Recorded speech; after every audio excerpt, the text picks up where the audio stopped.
21 bölüm. Israilliktар Миспада эч кимибиз Бенжамин уулдарына кыз бербейбиз деп ант беришти. Эл Бейтелге келип, ошол жерде кечке чейин Кудайдын алдында отуруп алып өкүрүп ыйлады. Алар мындай дешти: "О, Исраилдыктардын Кудай Теңири, эмне үчүн Исраилда ушундай болду?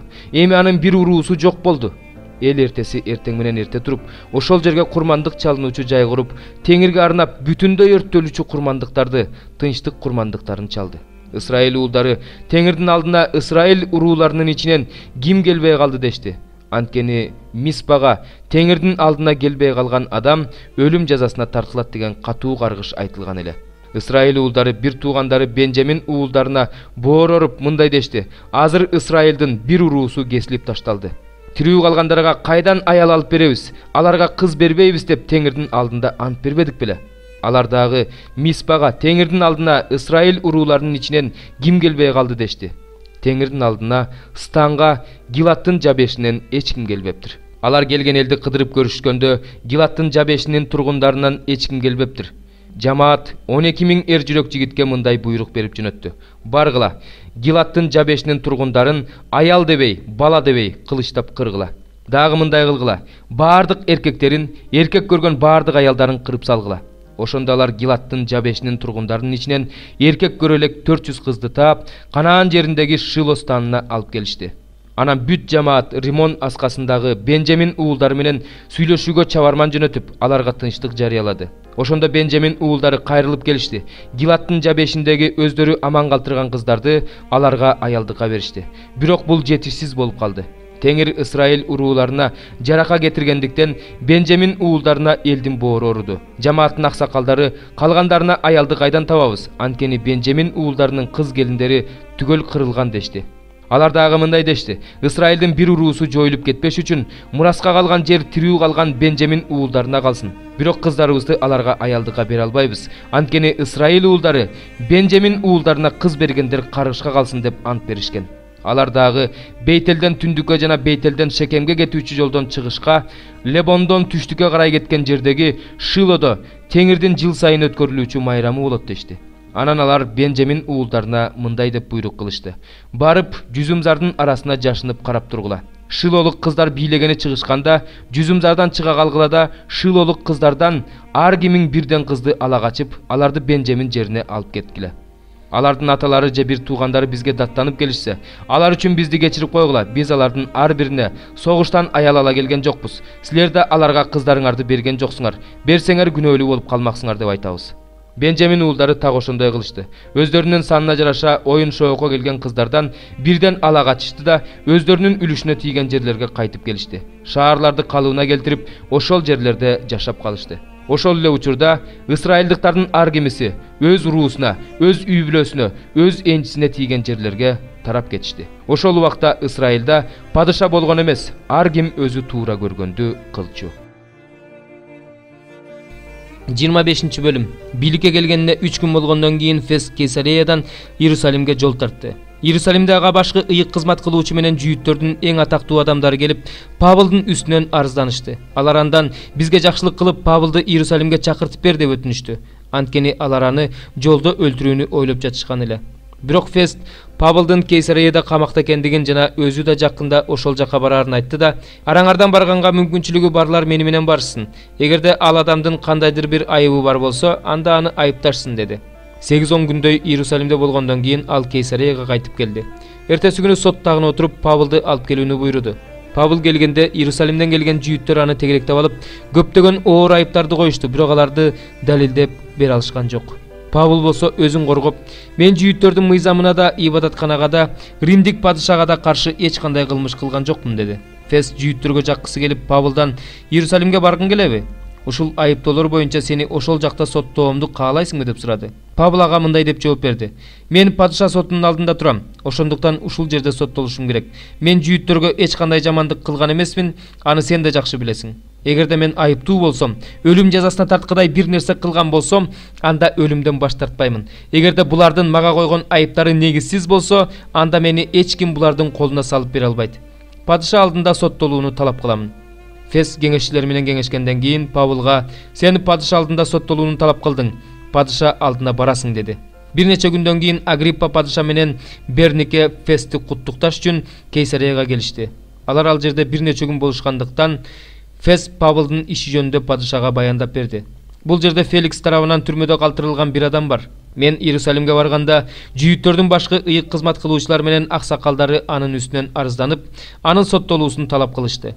Мен аларга айыпкер өзүнүн айыптоочулар менен беттешмейинче жана өзүн коргоп сүйлөмөйүнчө римдиктердин салты боюнча эч бир адамды өлүм жазасына тартууга болбойт деп жооп бердим. Алар мени менен бирге бул жерге келишкенде мен эч создуктурбастан эртеси эле күнү сот тагына отурдум да ал адамды алып келүүнү буйрудум.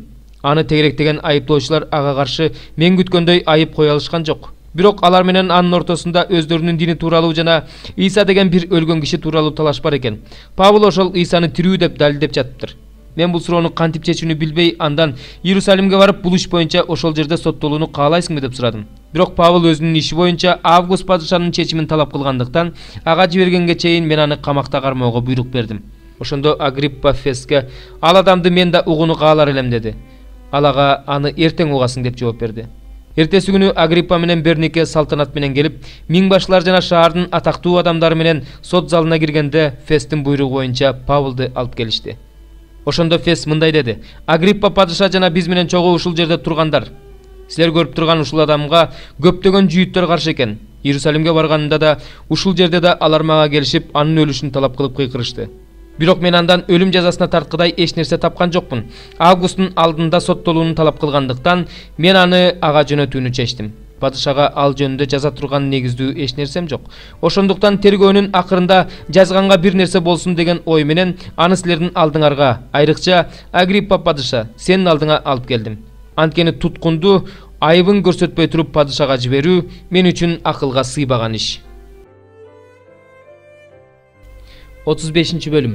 Жүйүт падышасы Жошия уулу Жаякимдин тушунда Жеремияга Теңирден болгон сөз. Рейхаб тукумуна бар. Алар менен сүйлөш, аларды Теңир үйүнө, бөлмөлөрдүн бирине алып кел, анан аларга шарап бер. Ошондо мен Хабатсинянын уулу болгон Жеремиянын уулу Жазанияны жана анын бир туугандарын, уулдарын жана бүт Рейхаб тукумун алып чыгып, аларды Теңир үйүнө, Кудайдын кишиси Игдалия уулу Ханандын уулдарынын бөлмөсүнө алып келдим. Ал бөлмө эшиктин алдында турган сакчы Шалым уулу Масейдин бөлмөсүнүн үстүндөгү төрөлөрдүн бөлмөсүнүн жанында эле. Анан Рейхаб тукумунун алдына шарапка толгон чөйчөктөр менен кеселерди коюп, аларга шарап ичкиле дедим. Бирок алар: биз шарап ичпейбиз.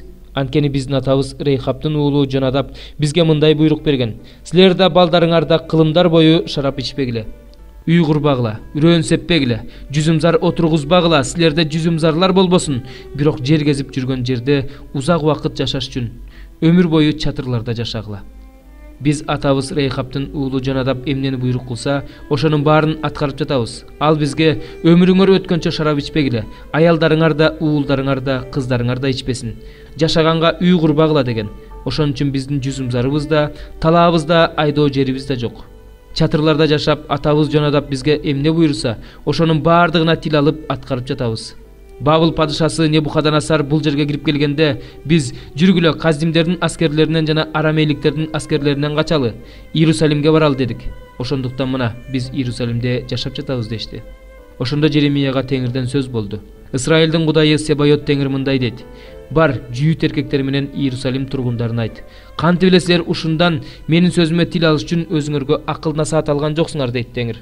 Рейхаб уулу Жонадаптын өз уулдарына шарап ичпегиле деп буйрук кылып айткан сөзү аткарылып жатат. Алар ушул күнгө чейин шарап ичишпейт, анткени өз атасынын буйругуна тил алышат. Мен болсо силерге тынымсыз айтып келе жатам. Мен силерге таң заардан айтып келе жатам, бирок силер мени укпай койдуңар. Мен силерге өзүмдүн бүт кулдарымды, пайгамбарларымды жиберип турдум. Мен аларды таң заардан жиберип турдум. Аларды жиберип, ар бириңер өзүңөрдүн жаман жолуңардан бурулгула, жүрүм турумуңарды оңдогула, башка кудайлардын артынан түшпөгүлө, аларга кызмат кылбагыла. Ошондо мен силерге жана силердин ата-бабаларыңарга берген ушул жерде жашайсыңар деп айткам. Бирок силер кулак салбай койдуңар, менин тилимди албай койдуңар. Ошондуктан Исраилдин Кудайы Себайот Теңир мындай дейт: мына мен жүйүт аймагына жана Иерусалимдин бүт тургундарына каршы өзүм айткан бардык аламатты каптатам. Анткени мен аларга айттым, бирок алар укпай коюшту. Аларды чакырдым, бирок алар жооп бербей коюшту. Ал эми Рейхап тукумуна Жеремия мындай деди: Ысрайылдын Кудайы Себайот Теңир мындай дейт: Атаңар Жонадаптын буйругуна тил алганыңар үчүн, анын баардык осуяттарын сактап, баардыгын ал айткандай аткарып жатканыңар үчүн, Ысрайылдын Кудайы Себайот Теңир мындай дейт: Рейхаптын уулу Жонадаптын тукумунан менин алдымда турган адам үзүлбөйт. 7 забур. Бенжамин тукумунан чыккан куштун иши боюнча дөөттүн Теңирге ырдаган аянычтуу ыры. Теңирим, Кудайым, мен сага ишенем. Мени куугунтукка алгандардан куткар, мени ошолордон сакта. Алар менин жанымды куткаруучу жок кезде арстан өңдүү тытып сууруп алышпасын. Теңирим, Кудайым, эгер мен бир жаман иш кылган болсом, колумда жалган иш болсо, эгер мени менен тынч жашаган адамга жамандык кылган болсом, мен эч себепсиз мага душман болгон адамды да куткаргам.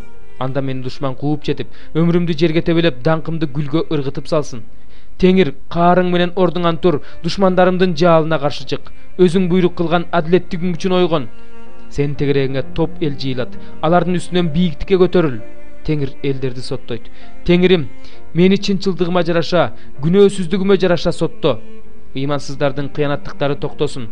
Адил адамга болсо күч бер, анткени сен жүрөктөрдү, ички ойлорду сынайсың.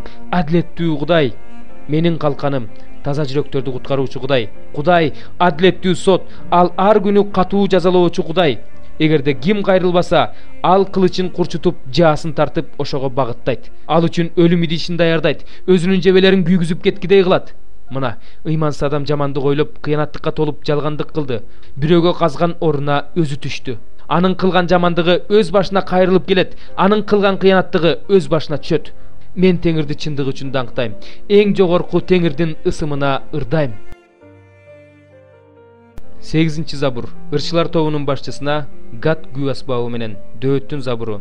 Теңирибиз, Кудайыбыз, сенин ысымың жер жүзүндө кандай улуу, сенин даңкың асмандан да алыс кетти. Душманың менен кек сактоочуңдун оозун жапкылыш үчүн, өзүңдүн душмандарың үчүн, наристелердин жана эмчектеги балдардын ооздору менен өзүңө даңктоо жараттың.